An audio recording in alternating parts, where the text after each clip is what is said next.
Welcome to the Real Estate Marketing Podcast. Today I have with me Nicole Rhoads. Nicole has had immense success as a young agent building her business very rapidly.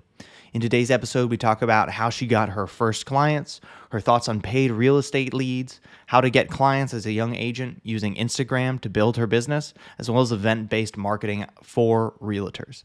Thank you for joining me, and now I bring you Nicole Rhoads. Nicole, welcome to the podcast. Thank you. Happy to be here. Thanks again for tuning in. Nicole, maybe to start, just tell us a little bit about how you became an agent and kind of a brief summary of what your career has looked like so far. Yeah, so about, how long has it been now? A little over 5 years ago, I started being really interested in real estate and also knew I wanted to buy something of my own as well. Yeah. So I started getting licensed and just kind of was like, we'll see how this goes. It's kind of how it really started out. And now I'm in my 4th year. And every year it's just been getting better and better. And I've had more homes and clients to sell, and it's been great. I also just really love being around people and like the ever-changing pace of the real estate market, which has been really awesome. Was there something initially that, like 4 years ago, that really turned you on to real estate? Like someone you knew or a show, or was there anything particular? So red. It was actually, I was dating someone in the industry. Nice. Yeah, before.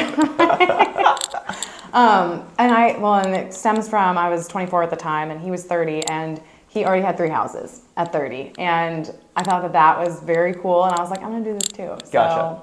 Now we're starting into that. And how did that translate into being a realtor? Like, just to get the insider knowledge, save the money on closing costs? Like, how did the investor realtor jump? That's a really interesting question. I think I felt as if I'm working with clients and people and selling them houses and talking about investing, I was like, well, I feel like I need to also be doing it myself.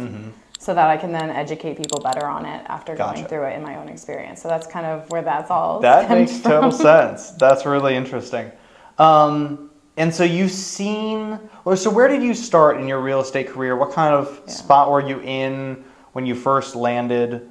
Just tell us a little bit about that. Yeah, so I originally am from the Northern Virginia area, and so that I think just really helped having knowledge of the market. I grew up in Chantilly and currently live in Arlington, and so most of my clients are in the Virginia area, but then also into DC and Maryland as well. But all right. Yeah. And how did you get your first clients, right? That's always the big challenge for real estate agents, is getting off the launch pad is so much of the challenge. Yes. How did those first few clients come for you? Yeah, so I remember those days. As I feel like it's either takes a little bit of time, or some people are really gifted and are able to hit the ground running right away. But it did take 6 months for my first deal to go through, which I think is somewhat standard. But they actually came from internet, basically. So people would call into a listing and just have interest in it. And the brokerage that I was at got some of those phone calls, and and I had no previous sales experience. But wow, that's I was going to say, that's also like, what do you say to these people to get them to trust you? But I found out that first year that I was very good, I think, at creating trust with strangers, essentially. So we would either talk a little bit about the market or the house, or meet at the home, and I would then be able to share more knowledge there, whether it be about the area or about the process. And I think by showing and providing value to people is why they then ended up trusting me. Gotcha. But the very first year was quite a few clients that did not know me. But then those clients started to then refer me to people, and actually one of those clients had parents in the industry in Missouri who then used to live here, and so they've sent me clients too, and that's starting to happen. And so, do you recall the script that you used, or how you used to try and drive those conversations? Is that worth sharing? It's funny. I have not been one that's been really great at scripting, but back in those days, I would get so nervous that I would, on the computer, type out the questions that I was going to be trying to ask them, because I was like, I don't know what I'm doing. Yeah. Was your brokerage like strict on practicing scripts on like sticking to it, or did they just kind of like say, hey, this phone's gonna ring, pick it up and answer? Kind of some of both, and that's what I liked about that brokerage, was they were definitely like, everyone does things a little bit their own way. So the scripts were obviously a good place to be starting, Yeah. but to like tailor it to how you are and how you interact, I would say. Were there any like crucial questions that you found had a really high success rate in terms of the building rapport and getting them to talk and? Yeah, no, that's a good question. I think really it came down to trying to figure out more of like, again, we would meet at a property, just kind of finding out why it either did or didn't work. And then kind of from there is where I would then like try to find other similar ones if that wasn't the house that they were interested in. So honestly, I feel like just doing more than just opening the door was helpful because a lot of people in this industry sometimes do that, or like that is their main focus. But I think also just being able to talk a bit more about the process and just the different steps and like what was going on, because this was 2020, really early 2020 at the time when the market was on fire and everything was going crazy, and most first-time home buyers had no idea that there could be 20 offers on a house. And so I think just sharing that information with them helped, because that's not as easily found on the internet as a pretty house. So Nicole, I don't think that you currently pay for leads right now, but you came, that's kind of where your career started. What is your personal take on internet leads right now? That's a good question. I don't think there is necessarily anything wrong with them doing it, if that's how you would like to operate your business. I think I am much more relationship focused and client focused in that way. So like I would rather spend marketing money on like giving something to my clients, or just like hosting different events for them to hopefully maybe bring in new business. But internet leads, I mean, people click on things online all the time, and they have no idea who they're going to be interacting with. And you know, I feel like a lot of times people also put in wrong information or things like that. So I just really do enjoy like already working with people that trust me or know me or like me, rather than a stranger. That makes total sense.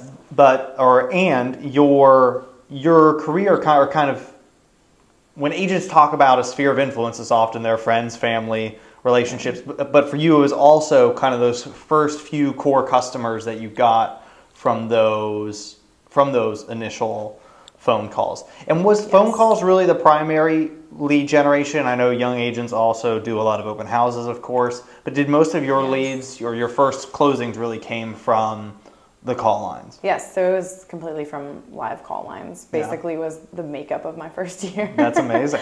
Of business. Yeah, and then already in my first year I was really excited to get a referral from one of those first few clients. Well, there you go. I think that was just very telling that people like obviously liked working with me and trusted me, and so that was a good sign. Yeah, absolutely. Okay, so you got your first few core customers, and you transitioned to another brokerage, right? Yes. Yes. And there were no leads being brought in really in that sort of systematic style. So how did your business evolve, change? Where did the leads come from in that different environment? Yeah, so it's actually been really interesting transitioning, especially I do want to hit on, I think it does matter being a younger agent. People like sometimes I've heard different ideas of whether that matters or doesn't matter. I do actually think starting in your 20s is harder because people are renting, so they don't own anything already, versus like people starting in different decades. So I think that, just side note, it's going to be harder for your sphere to work with you. So going into year 2 is when I feel like my sphere really started to trust working with me more. And so that's where I then started to put in more time into trying to work with them, because I had already established that I knew what I was doing, and I was starting to get older, and people were then starting to be a little bit more of home buying age within my sphere. And so that's kind of how that transition, I guess, just naturally happened. And so for younger agents, it's harder because kind of your sphere is younger, so they're less likely to buy, or because you're perceived as younger, so you have less expertise, and so you lose out. Kind of both. And like, to be honest, I mean, especially being in the Washington, D.C. area, it's a very expensive market. So I think that also plays into it, and people in their 40s are hopefully of higher net worth than people in their 20s. In terms of being able to afford buying something. Okay, so so when you went to the new brokerages, so now you're starting to gain a little bit of maybe critical mass, where you have had a handful of closings that have come from lead generation, but now also you're probably showing enough social proof to Yes. your sphere that they're like, Nicole does know what she's talking about. Tell us a little bit about that evolution and how your marketing or lead generation kind of shifted. Yeah, I was gonna say, I definitely feel like in year 2 is when it really shifted, because I was like, okay, I know what I'm doing. I can start showing off the houses and educating people. And so I think that just being able to broadcast more on Instagram really helped. Whether that be just showing that I knew what I was doing, but also like I do truly enjoy educating people that follow me, and like whether they're thinking of buying a house or not, like whatever, they're hopefully learning something from me every now and then. Yeah. So I think really just focusing in on that helped. And then more and more year 2, 3, and now into year 4, I feel like people select to work with me because of what they've seen and learned from me on Instagram. So tell us about that again. So that was kind of or you tell me, that seems like it was kind of the core strategy as you left your first brokerage and the paid leads, was spending a lot of time on Instagram, showing what you were doing as an agent. Is that right? Or can you talk to that a little bit? And so that would be honestly anything from stories to posts to reels every now and then, just to make sure I'm utilizing all aspects of Instagram. So the stories definitely come from like what's actually happening in the day-to-day. And then posts, like I definitely try to make it educational about each of my clients. So whenever there's a closing, I try to like hit on different points rather than like, oh, I sold a house. It's like, okay, well, were we able to use a certain loan program or get like credit from a seller, or just like kind of trying to, again, provide more value and share more Add some sort of color, something unique about each one. What would you say, so it sounds like a lot of either your leads or the way you have warmed your sphere of influence has been primarily through sharing a lot of your content on Instagram. Can you talk a little bit about what you like to share most and what kind of content you think is most effective? Yeah, no, that's a really good point. So I guess another popular topic of debate, you could say, within the industry is having separate accounts for on Instagram, personal versus business. I, from the beginning, just decided I was going to do one account. It was going to be some of both, so people will learn a little bit about my personal life, but then also see the real estate information. But yes, I would just really say I've focused in on trying to provide value and information rather than like, oh, like here's a pretty house. Like even though people do enjoy seeing that, I try to talk about things like the percent down that you can do for buying a house. There's just different information that maybe people don't always know about. And then also hitting on like, why should you be buying real estate as much as I can too. What do you think about, there's always also in the industry and in social media at large, the debate between quality and quantity. What would you, if you were going to talk about the quantity side, because I think you post pretty frequently or your stories are pretty frequent, how much would you attribute your success to kind of regularity, consistency, and quantity? Does that question make sense? Yeah, no, it does. I do think it's important to post daily on my story, pretty much, I would say. But at the same time, I feel like there is a point where you're doing too much. Like, I do know some agents will post a reel every single day.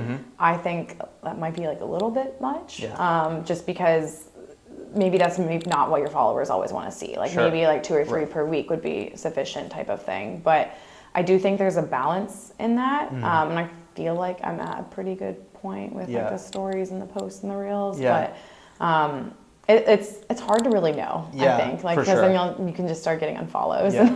That's one way, I guess. But you know, so it's so funny because actually thinking back to even like last year is when I think about your Instagram, is you were to me a great example of how an agent should be on Instagram, because I realized it had kind of seeped into my brain that when I think about realtor, I think about Nicole, and it wasn't because you're always talking a ton or sharing a bunch of information, but it was more like this really slow, almost lifestyle-y drip of your stories of like whenever you were in an open house, there were a few photos of what you liked. You know, when you were out walking, there was a picture of you, you know, walking down the street. Whatever it was like always just a little bit, and it was it wasn't a post, because posts are kind of heavy, whereas stories are light and kind of flutter by. And I enjoy looking at people's stories too. I guess I don't like what the general user likes, but I think the other piece too, to touch on that, what I guess like business wise you could say, I like to, whenever I'm in certain locations, I really like to tag the location, and I think that that's actually helped me. Because people then realize like, oh, she is in Maryland, or she does cover Northeast DC, or like just different things like that. So I think that that is helpful too, because you do get asked like, oh, where are you licensed? So you kind of need to do that every now and then. Yeah, for sure. Especially around here, having DC too, everything, it all just kind of blends together.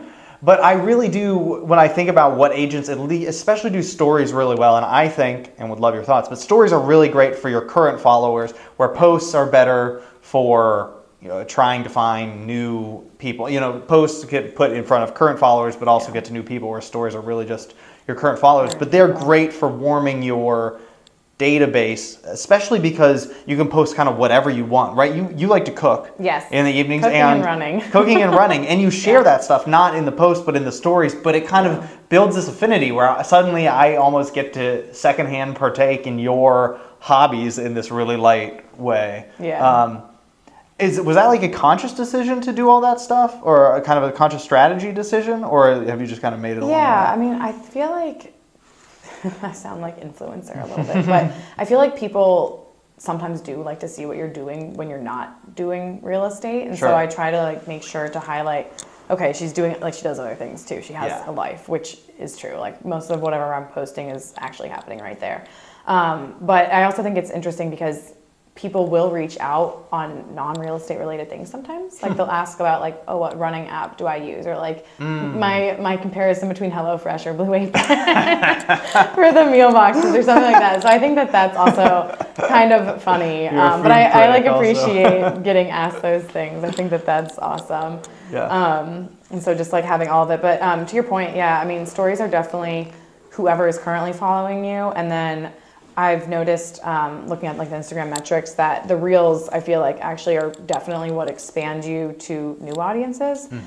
So trying to keep up with those is important too. And I've actually, it's slowly starting, but like I've had other agents from other areas of the country, like they'll reach out to me and like ask different things, and like they've sent me clients before. So I think that that's a whole other avenue that you might not have even thought about. Like, because is that via Instagram, via Facebook, via Instagram, both? Okay, so you've posted regularly enough that I think when people are looking, like, I don't know, DC or Virginia real estate agent or something like that, it's them pulling me up. I think probably in the hashtags or something, if I had to guess. But that's a whole other area that I'm not an expert in, to say the least. Searching for it. What would be some advice? So your Instagram has also steadily grown, and I think, you correct me if I'm wrong, but it's steadily grown with potential buyers. Because one thing that happens to real estate agents is they start posting on Instagram, and other real estate agents start following them, which is nice, but also they are not going to be the one buying a house from you. So you really want to, when you think strategically as an agent, do you want to be a real estate agent influencer, or do you want your sphere of influence really to be really big? You do see those different types of people and accounts, I would say. Do you have any thoughts on that difference? I don't know. I think it's interesting. I feel like I'm definitely more targeting to be client focused. But I do think it's important to follow other agents, just because you never know like when you might need an agent in Florida or like Chicago or something like that. So like I personally do also follow other agents, and other agents follow me. But I will say the main focus is to try to have potential clients following me, which like has been happening. Like I've doubled my following in about a year, which I think is pretty awesome. That's amazing. If you were going to give a real estate agent who's never been on Instagram, wants the basic building blocks of what they should be doing on it day in or day out, what would be kind of your top few tips or pieces of advice that you give to them? I would definitely say, and part of it is you need to be comfortable with this, but I don't think there's anything necessarily to be afraid of. You just need to be yourself. I think that that is probably what I would say is like very big in social media right now. And I think just like super important. Like you probably have seen, like I will post stories and I'm not wearing any makeup. Like sometimes I will be talking at the camera. It might have been after I went for a run, but like I wanted to share this information. And like, I don't know, like if people are not wanting to do that, fine. But I just feel like that's showing being human, and then that's relatable. Like people aren't always going to look like a movie star. And so I think, again, like if you're talking to a newer agent, just make sure that they know they don't need to like be amazing looking or whatever. And do you ever get any blowback or criticism for that like less polished look? No, actually neither direction. So I don't know. Like I'm like maybe it's fine, not fine. I don't know. Because I say the same thing. That's how I am though. Yeah. So like I guess like that's a reflection of me. I guess if you are a little bit more into trying to look really put together all the time, then that's something. Yeah. Because that's my thing too. Is and the other thing, one thing that makes social media super unique is if you have a professional relationship with someone, they are really never going to get to see those things about you. They're never going to see you running. They're never going to see you cooking. And you'd never have a reason to like, you know, inviting them over for dinner is like too much and showing them pictures of you running is weird. Yeah. But social media is this way for them to kind of peer into your life and get to know you on a level that they wouldn't otherwise. And that's kind of the magic of it. And so to kind of mask that over with an obsession with professionalism or making sure the production quality is super high almost defeats the competitive advantage that I think social media seems I guess to have. that is a good point. I feel like and people have complimented this, so someone likes it, but is just being like a relatable, down-to-earth agent. And I think that's what people really appreciate with me, and that they're not going to get any BS on things. Like I'm just very honest with different things, like whether it be working together or just like opinions on different things. And so I would say that's definitely who I am as a person, and it's on social media too. It seems like nowadays too, like people's BS meter, like all of our BS meters have improved as we've absorbed all this content, and so people can just smell it, you know. And especially for people as small as me, is if you fake being something that you're not, like everyone can read it, and so you can really demonstrate self-awareness by the humility, by being down to earth, by not saying hey, you know, I work really hard as a real estate agent and I'm showing you this stuff. That doesn't mean that I'm, you know, selling $10 million listings. I'm not trying to project that I'm doing that. You know, but this is my life. Exactly. Trying to be authentic. I think it's good. Do you have any other tips that you would give that you've for a new agent? Yeah, for social media? For social media. You need to get on there if you're not. That's definitely one for sure. I would definitely say. But how long would you say it kind of took you to start seeing some sort of ROI where you started posting, and then how long did it take before, maybe not your first lead, but before you started to see any sort of generation on it? Yeah, I feel like it did only really take like 3 or 4 months. Wow. So it was like, and that's not necessarily a closed sale, but that was definitely people reaching out when they were ready. And I guess that's what's tricky with social media is, I guess I don't all the time look at who's watching my stuff because I don't have time for that. But everyone's watching. And like, for instance, like I had one of my good friends' younger sister like messaged me, like her and her fiance wanted to buy something. And like, to be honest, I had no idea she was watching my stories. Like we've been friends for 15 plus years, but I like had no idea. And she's not that active on social, but like when people are ready, they reach out. So it's a little harder to time anything, I guess. But back to your question, I mean, really, I would say just from day one, starting to post about things, even if it's as you're learning. Like you do not need to necessarily be an expert, but I do think it ends up paying off. Yeah, or you can even share, hey, I just learned about this today. I learned about this new addendum. I learned about, you know, you're not projecting that you're an expert on this, but just you're showing that you're active and you're doing sharing something. Information. So. Yeah. Amazing. And then I know that so really social media has been a core part of growing your sphere and has really started to be the engine that generates a lot of referrals and a lot of traction. But I know you also spend a lot of time thinking about in-person events and trying to also build the sphere offline by meeting people and interacting with people. You want to talk a little bit about that? Yeah. And I guess I'll also talk real quickly, like for past clients, I definitely stay in touch with them, whether it be like little goodies, emails, just other marketing that way, and that has helped for sure too. What's your favorite strategy in that space, or anything that you do that you really think has been effective? Honestly, just checking in with people. Okay. Like, I'm not sure that getting, I don't know, like a Halloween cookie, I don't know how much that's doing, but I think people appreciate it. Yeah. But I do think like I will get coffee with past clients or like see them and grab dinner or a drink or something. Yeah. So I think just doing that probably makes the most impact if I had to guess. I would imagine just actually that, reaching out. and taking the time to meet with them, not just being like, hey, I want to have that 10-minute phone call every 6 months, but actually you demonstrate that you actually care, right? Yeah. By going out to coffee like, and spending time. And then these other clients in particular, like they've offered me tickets to the Army Navy football game, like so like stuff like that, which is really sweet. Yeah. But I think the other thing that I really enjoy doing, and I feel like has worked well for me, is just getting out there in person. So even though that's not necessarily marketing, but meeting people, whether that be at like Virginia Tech alumni events for me, or honestly, I just try to attend any social event that I'm invited to, because that has paid off. Like it might be a little bit of a longer timeline, so to speak, but it has paid off. That I feel like at almost any time that I go into a new setting, whether it's verbally there or like we'll follow each other on Instagram. So again, bringing back to Instagram, but just getting to know people in person has really paid off. And then there's already a level of trust. And also it's like, you're not trying to hard sell them. And I think that that's helpful too. Like my rule actually is I never am the first one to bring up real estate in a conversation.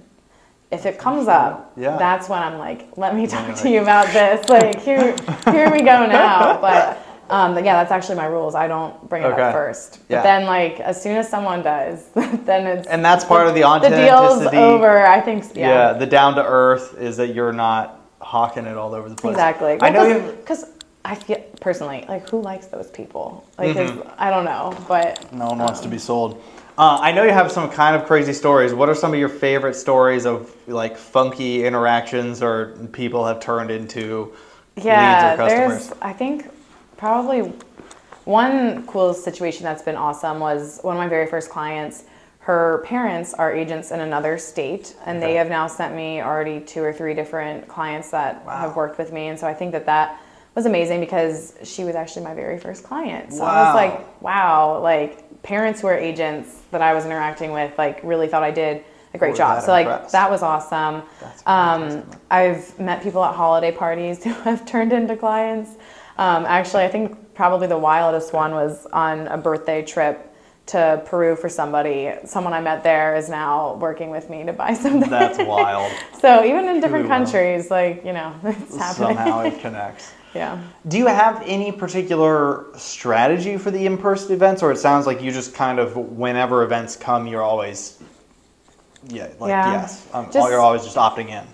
That's really it. I wouldn't say there's necessarily like a particular strategy when I'm there, but I think it's just truly connecting with people and getting to know them and just seeing like how that ends up going. Yeah. Amazing. Any advice for agents looking to do more, I would call that like network marketing, like meeting people in person? Yeah. Anything, or just don't be pushy and try to get out there? Yeah, definitely don't be pushy. And I do know other people have a lot of luck too, and I'm just starting to get more involved in this, is like at least like in Facebook groups, like, and trying to, they'll either have posts or they'll put on like events too. And so just being involved with those, I think, is also important and key. And I mean, I don't know. I just feel like, especially as a newer agent, you have to try everything. Yeah. And that's something that I was doing. And I feel like still I'm just always trying different tactics. But. Well, speaking of that, so it's early 2023. Those are some of the tactics that you've used, both online and offline. Looking into 2023, 2024, are there any marketing or lead generation strategies or tactics that you kind of want to add to your tool belt or start to investigate or begin to implement? I think I'm now definitely at a place where, you know, I feel more expert on topics. And so me and another agent that I work with, we're starting to try to put together monthly in-person meetings and meetups. They're going to be on different topics, but basically, like whether it be buying, selling, investing in the area, we're planning to do that monthly, and that'll be in person, more casual, like not as presentation-y, but planning to make it again like more approachable, down to earth. Like we'll talk and educate for a little bit, but it's more meant to be interactive. So that's something that we're going to be doing. So excited about that. That'll be interesting to see. Yeah.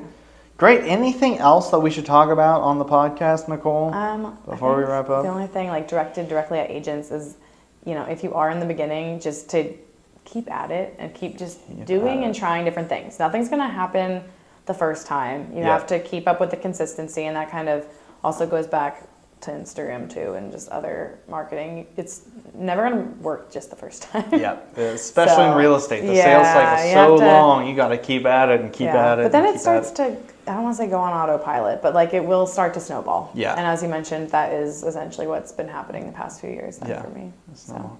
Amazing. Well, Nicole, thank you for coming on the podcast. If people want to find you online, where can they find you? Yes. So I have a business Facebook page, but then also Instagram at NicoleRhoads.realtor.